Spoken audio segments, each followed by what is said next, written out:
আমি মাধব নন্দী, আমার YouTube channel উৎপটাঙে আপনাদের সকলকে স্বাগত। ডানকুনির হাউজিং থেকে যে কালীপুর পর্যন্ত যে রাস্তা, সেই রাস্তায় আজ বেহাল দশা। সেই বেহাল দশা আপনাদের চোখের সামনে নিয়ে আসছে আমার এই উৎপটাং। সামনে শিশুতীর্থ স্কুল, সেই স্কুলের সামনে আপনাদের রাস্তার যে বেহাল দশা, সেই দশাটি আপনাদের দেখাবো। দেখুন কত বড় বড় গর্ত। এই গর্তে যে কোনো সময়ে কোনো একটা বড় বিপজ্জনক ঘটনা ঘটতে পারে। এই দেখুন বিরাট গর্ত, রাস্তার মাঝখানে কতখানি গর্ত।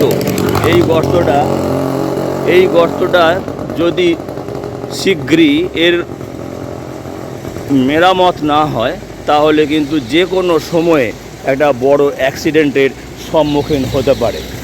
এই রাস্তা দিয়ে যে পরিমাণে যান চলাচল করে, সেই রাস্তা ইমিডিয়েট সারানো দরকার। সামনে শিশুতীর্থ স্কুল, এই শিশুতীর্থ স্কুলের সামনে যে একটি বড় গর্ত রয়েছে রাস্তার উপরে, সেই গর্তে যে কোনো সময় একটা বিপজ্জনক ঘটনা ঘটতে পারে। এই দেখুন সেই বড় গর্ত। এই গর্ত কতদিন ধরে আছে সেটি আমরা কিছু মানুষের কাছে শুনে নেব, ওনারা কি বলতে চাইছেন। স্যার আপনার নাম কি? স্যার আমার নাম শুভজিৎ সিংহ।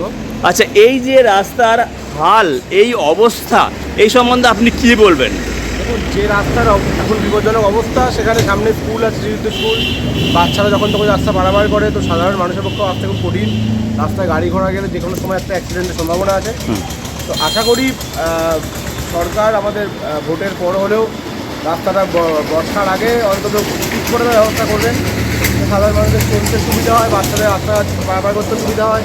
সাধারণ মানুষের যে অসুবিধা, গাড়ি ঘোড়া চললে রাস্তা জোরে গেলে যে প্রবলেম হয় বয়স্ক মানুষদের, সেটা যেন আর ভবিষ্যতে না হয়, সেই সিদ্ধান্ত নেওয়ার চেষ্টা করবে। এটা করে এটাই আমি ধন্যবাদ। একদম স্যার, আপনার নামটা? আমার নাম শুভজিৎ সিংহ, ডানকুনি। ওকে, আপনারা শুনলেন ওনার কথা। উনি বললেন যে সরকারের উচিত এটা তাড়াতাড়ি এটাকে নির্মাণ করা, এবং তা নাহলে কোনো একটা বড় বিপজ্জনক ঘটনা ঘটতে পারে।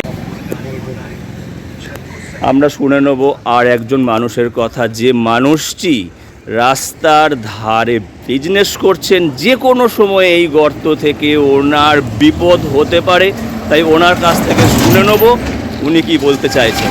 দাদা আপনার নাম? রতন কুমার বণিক। আচ্ছা, এই যে রাস্তাটা এরকম অবস্থা হয়েছে, আপনি এই সম্বন্ধে কি বলবেন? এই তো দুরবস্থা হয়েইছে, মানে যে কোনো সময় অ্যাক্সিডেন্ট হতে পারে। একদম। সামনেই ব্যবসা করি, আমার ব্যবসা, অ্যাক্সিডেন্ট হচ্ছেও ছোটোখাটো, বড় আকারের হতে পারে। আচ্ছা, এইটা আপনি সরকারের ঊর্ধ্বতন কর্তৃপক্ষের কাছে কি বার্তা দেবেন? যাতে যত তাড়াতাড়ি সম্ভব সারানো, যত তাড়াতাড়ি সম্ভব এই রাস্তাটাকে যেন করা যায়, রিপেয়ার করা যায়। ওকে দাদা, থ্যাংক ইউ। শুনলেন আপনি আর একজন মানুষের কথা, উনিও একই ধরনের কথা বলছেন। রাস্তাটিকে যত তাড়াতাড়ি সম্ভব সারানোর বন্দোবস্ত করা হোক।